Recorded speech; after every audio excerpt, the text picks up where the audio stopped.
¿Qué sucede cuando una heredera caprichosa y un periodista cínico se ven obligados a compartir el mismo camino? En Sucedió una noche en 1934, dirigida por Frank Capra, nos regalan una comedia romántica, o mejor conocido como un Enemies to Lovers el día de hoy. Nos presentan a los personajes mostrando a Ellie como una heredera que huye de su padre autoritario para defender el amor que él mismo no aprueba.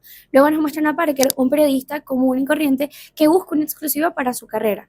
A ver, las interacciones entre estos dos personajes se suelen ver bastante marcadas por su diferencia de clase social, o por lo menos de esta forma lo reflejan. Es decir, Ellie viene de una familia muy adinerada y Peter cuenta con muy poca estabilidad económica y tiene un trabajo común y corriente, donde evidentemente no se comparan los lujos ni el estilo de vida que llevan el uno del otro. Y esto suele contrastar un poco, o nos muestra un poco el por qué la mayoría de sus interacciones se ven condicionadas por este rasgo. Porque Peter suele tratar a Ellie como una niña malcriada o maleducada que le hace falta educación, y siempre le saca en cara un poco sus privilegios o de dónde viene por quién es su familia. La metáfora de la muralla de Jericó es sin duda una de las ideas más brillantes del guión. ¿Por qué? Bueno, esta metáfora se ve representada con una manta que Peter interpone entre su cama y la de Ellie cada noche que se ven obligados a pasar juntos dentro de una sola habitación. Esto puede ser representativo de la barrera moral y física que Peter traza entre Ellie y él para evitar dañar la reputación de ella, obviamente.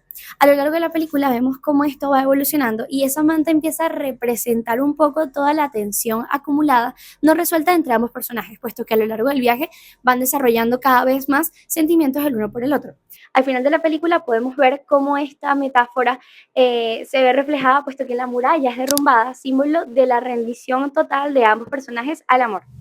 La película utiliza el modelo narrativo road movie como una herramienta de transformación, puesto que al sacar a los personajes de sus áreas habituales, a él y a la alta sociedad, y a Peter de su entorno laboral habitual, y colocarlos en un camino lleno de muchos obstáculos, lluvias, falta de dinero, un trayecto largo, muchos autobuses, moteles baratos, permite que de cierta forma las máscaras sociales se caigan. ¿Por qué? Porque se ven obligados a convivir. El movimiento físico del trayecto simboliza un poco el progreso emocional, porque mientras ellos se van acercando más a su destino, van desarrollando sentimientos el uno por el otro. Y también el camino funciona como ese catalizador que permite que surjan emociones dentro de la convivencia forzada entre él y Peter. Hay varias películas que ejemplifican o siguen este mismo esquema de base. Está una, por ejemplo, como Before Sunrise o Antes del Amanecer, que aunque es un poco más existencialista, parte de lo mismo, donde dos extraños se enamoran durante un trayecto. También tenemos otra opción un poco más moderna, que es The Proposal o La Propuesta, donde es una ejemplificación muy clara, donde los protagonistas se ven obligados a bajar sus defensas luego de un largo trayecto de viaje o de esta convivencia forzada. Hay elementos que se siguen utilizando a día de hoy en las comedias románticas, y como fanática de una de ellas, me parece importante resaltarlos.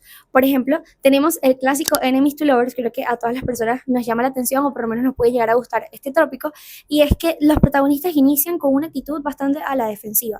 Ellos empiezan con un tipo de riña, pero poco a poco esto se va transformando al romance.